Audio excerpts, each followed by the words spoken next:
বসে থাকলে হবে না, এক কর্মসূচি পালন করার পর জিরালে হবে না, আমাদের বসতে পারবো না, সময় নাই বসার, নহে সমাপ্ত কর্ম আমাদের, অবকাশ নয় বিশ্রামের।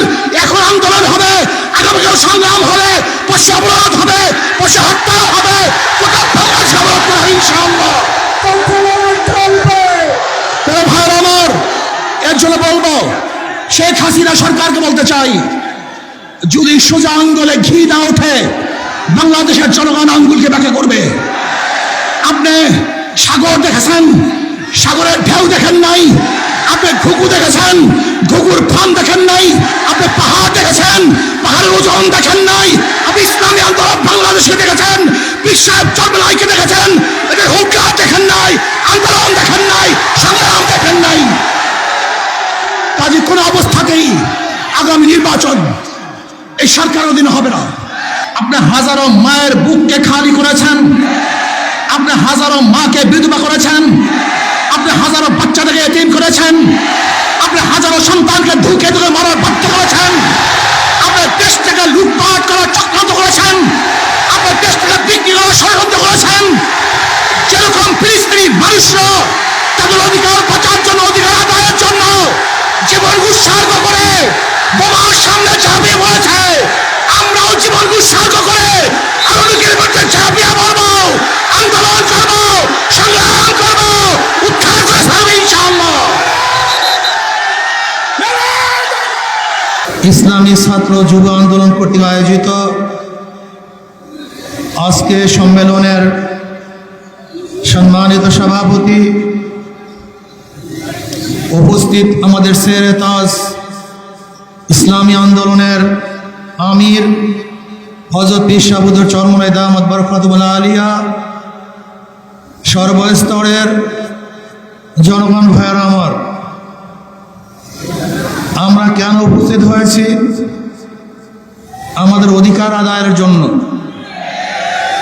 ভোটের অধিকার আদায়ের জন্য,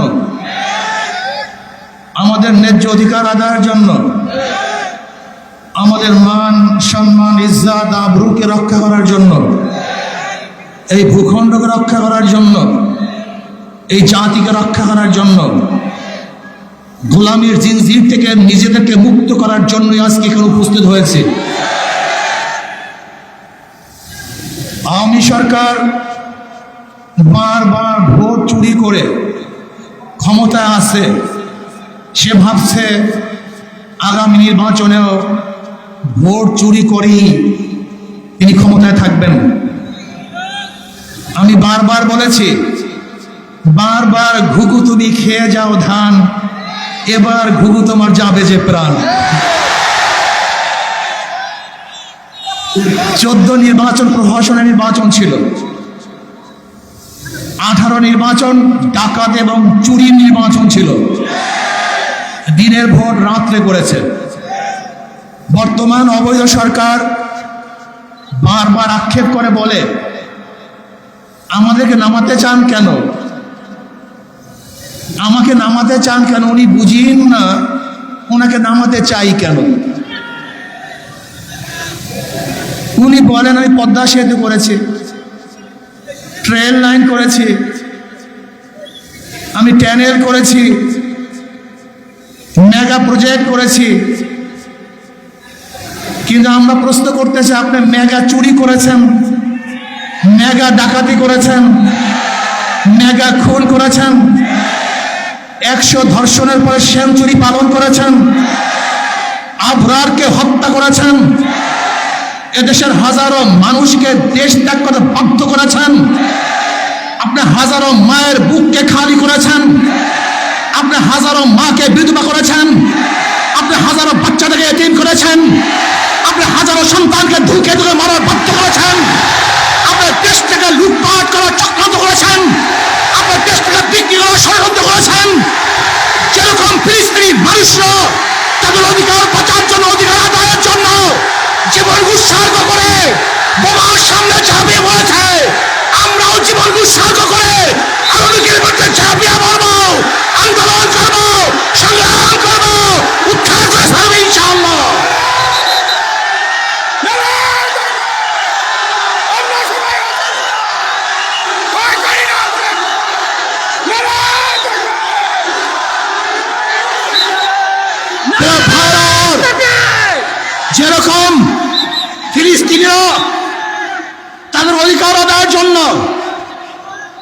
ভূমিকে রক্ষা করার জন্য,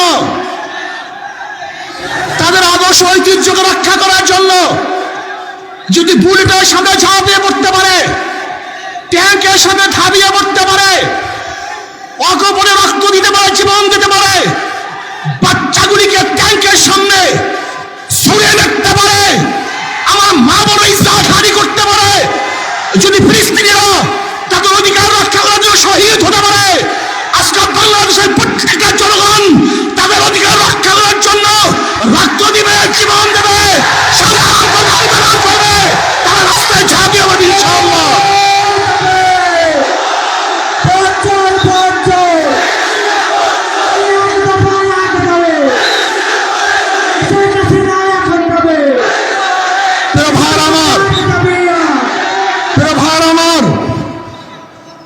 আরো কর্মসূচি আসবে। আপনারা বলতে পারেন এই তো অমুক দিন ঢাকায় গিয়েছিলাম, অমুক দিন কর্মসূচি পালন করেছিলাম, আবার আজকে কর্মসূচি চলে আসছে, আজকে যাব না, না এটা হবে না। যেরকম খন্দকের যুদ্ধ শেষ হওয়ার পরপরই নবী আলাইহিস সালাতু ওয়াস সালাম যখন বিশ্রামে গিয়েছিলেন, জিবরাইল বললেন, ইয়া নবী আল্লাহ, আমি এখনো যুদ্ধের পোশাক খুলি নাই, আর আপনি তলোয়ার রেখে দিয়েছেন। না, আমাদের সমাপ্ত হয় নাই কাজ। বনু কুরাইজায় মার্চ করেন সেই ক্ষুধার্ত সাহাবীরা যারা দুর্বল হয়ে গেছিল খন্দকের যুদ্ধে, সেই অবস্থা আবার বনু কুরাইজায় মার্চ করেছিল, তলোয়ার ধরেছিল, বনু কুরাইজা অবরোধ করেছিল, ওদেরকে চিরতরে গোটা দুনিয়া থেকে নিস্তব্ধ করে দিয়েছিল। আজকে আমাদের বসে থাকলে হবে না, এক কর্মসূচি পালন করার পর জিরালে হবে না, আমাদের বসতে পারবো না, সময় নাই বসার, নহে সমাপ্ত কর্ম আমাদের, অবকাশ গুলোয় বিশ্রামের। এখন আন্দোলন হবে, আগামীকাল সংগ্রাম হবে, পশু অবরোধ হবে, পশু হত্যা হবে, গোটা বাংলাদেশ অবরোধ করা হবে ইনশাআল্লাহ। ভাইয়ের আমার, এর জন্য বলবো শেখ হাসিনা সরকারকে বলতে চাই, যদি সোজা আঙ্গুলে ঘি না ওঠে বাংলাদেশের জনগণ আঙ্গুলকে ব্যাখ্যা করবে।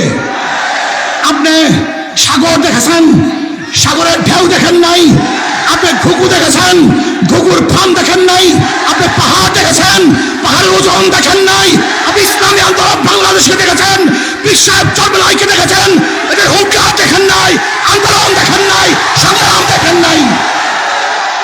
কাজে কোনো অবস্থাতেই আগামী নির্বাচন এই সরকার অধীনে হবে না। আগামী নির্বাচন প্রশাসন নির্বাচন সহ্য করবে না। কাজে এর জন্য যদি আমাদের রক্ত দিতে হয়, জীবন দিতে হয়, সব কিছু দিয়েও বাংলাদেশের অধিকারকে ঠিক রাখবো, এই ভূমিকে বাঁচাবো। আমরা পরাধীন হব না, দিল্লির গোলামি বাংলাদেশের জনগণ করবে না, করতে পারে না। আমরা স্বাধীন হয়েছি, স্বাধীনভাবেই বাঁচবো। আল্লাহ আমাকে এবং আমাদের সবাইকে কবুল করে নেন।